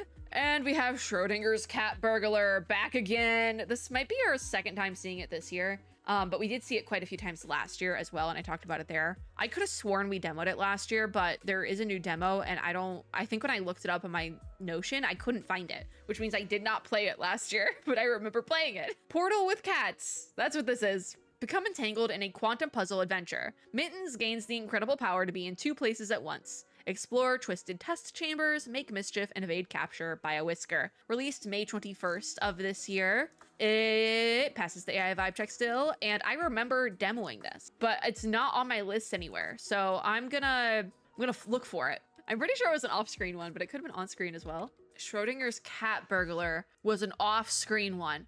Okay, that makes sense. I thought it was. And this was another one I did not rate, but I don't have a reason why. Because some of them I put a reason why I gave it an NA, like I didn't actually rate it. I gave it an NA. I don't remember why. The demo is still available, and it's a different demo from the one I played last year. So I think, again, I'm going to make the concession of giving this one re-demo privileges just because I don't remember why, you know? If I can remember why I didn't like something, sure. But I don't remember why. It was off screen, so I don't have other demo footage for it. So we might as well just give it re-demo privileges. Frosty Games is kind of the only showcase I think I've given that to. But I think it's because there's a lot of repeat ones from last year, and I did enjoy Frosty last year. So I'm like, sure. You can have re-demo privileges as a treat. Taroa Skycall then is on my wish list already, so we have seen this. Soar, swoop, and glide across the ocean as Taroa. Fly as an albatross embarking on an epic journey back to land to reunite with their family in this relaxing, atmospheric flight game grounded in the Maori world, which, love that. Came out December 9th of last year, so they did include it because it did come out after the mini last year, like literally right after. Passes the AI vibe check, but there is no demo, so we are going to skip it for now, and it's just going to stay on my wish list. Winnie's Hole, we meet again. This game, if we want to talk about unsettling, this game is unsettling. I got multiple PR emails about this game when it was coming out last year, or like when it was in the demo period, and it came out early this year, January 26th of this year. This game is an enigma. Join Winnie on a new adventure from within. Play as a virus in his body and mind. Capture cells to mutate and build a deck of actions to unleash in combo-driven combat. A genre-bending roguelite with a dark yet charming story. Are we sure about that? Embrace discomfort. Sometimes we can't help being seen as a monster. You don't like that. I don't like dark humor. I don't like it. I don't like it. There's no they took the demo away. I'm safe. I am saved. Okay, that's cool. So that was our recently released category. The bundle is here. There is a bundle. I don't know till when it's being advertised, the bundle, because it's been a while. So we're very quickly going to go through the recommended for you and make sure we've seen all the things. And if we haven't, we'll take a pause. Cozy game restoration, we saw Mingle, The Isle of Lost Bees, Wild and Chill, and Sludgeoneers we all saw and took a look at. Cooking for Ma, Slayblade, Rust Haven, Fishing Echoes, and Taroa we did our deep dives for. Mixtape, Dungeon Pizza, Bashful Adoration, Rollick and Roll, Ghost Rider, Trading Card, Inspector, Bravest Coconut, Putrid Sharp, Cloud Things, Penguin Colony, Schrodinger's Cat Burglar, Verbal Void, Sting and Swing, and Toya. We saw all of those already, so we are done. And we did do a video already for the Southeast Asian Games Showcase. I did want to get to the India Games Showcase, but I'm not sure if we will this year. We did a video for Latin American Games Showcase. We did a video for Wholesome Direct. And that is it, my friends. We took a look at everything from the Frosty Games Showcase. We had, I will consider 1.5 games with AI, because one of them is AI adjacent, the Google Translate one, but 1.5 I was where I would cap out as. So it's not on like the top tier of no game AI games in your showcase, but it is on top of other game showcases we have looked at. Particularly, I brought up Women-Led Games Showcase. I brought up the Latin American Games Showcase. I do believe they both had a couple each. The Southeast Asian Games Showcase I think had a couple as well. I don't really remember because I haven't even gotten to editing that one yet, but yeah, I do. The Frosty Games Showcase is still pretty up there. It's like number 3 right now because of the showcases I've covered, I believe it's Mix and Wholesome Games that did not have any AI. I can't remember with Mix, but I'm pretty sure, I don't remember talking about it, and I'm pretty sure there was no AI in that one. So yeah, Frosty Games is still in the top 3 for no usage of AI, which is what I'm ranking on this year of my favorite showcases, is doesn't have AI. That's the ranking this year because y'all are getting wild with it. Y'all are embarrassing me. So that's the ranking this year. And so Frosty's like number 3. It goes down from last year. Last year I ranked it as number 1 based on the vibes of the showcase itself, but Frosty is at number 3 right now. We will be returning. That's going to be it for this video though. Thank you guys for watching. If you liked this video, make sure to give me a like down below, as well as subscribe for more and hit the little notification bell to be notified when I upload new ones. Let me know in the comments down below which of these games you are most looking forward to. But remember, keep it cute, keep it classy, keep it cordial. We don't have to put down other games or creators of games to uplift another one. There can be many games, that's okay. But let me know in the comments down below. As always, I hope everyone is having a super lovely day wherever you are in the world, and I'll see you all in my next video. Also, I almost forgot to say it, go play an indie game. There's so many of them. Go play one. That's it though. Bye guys.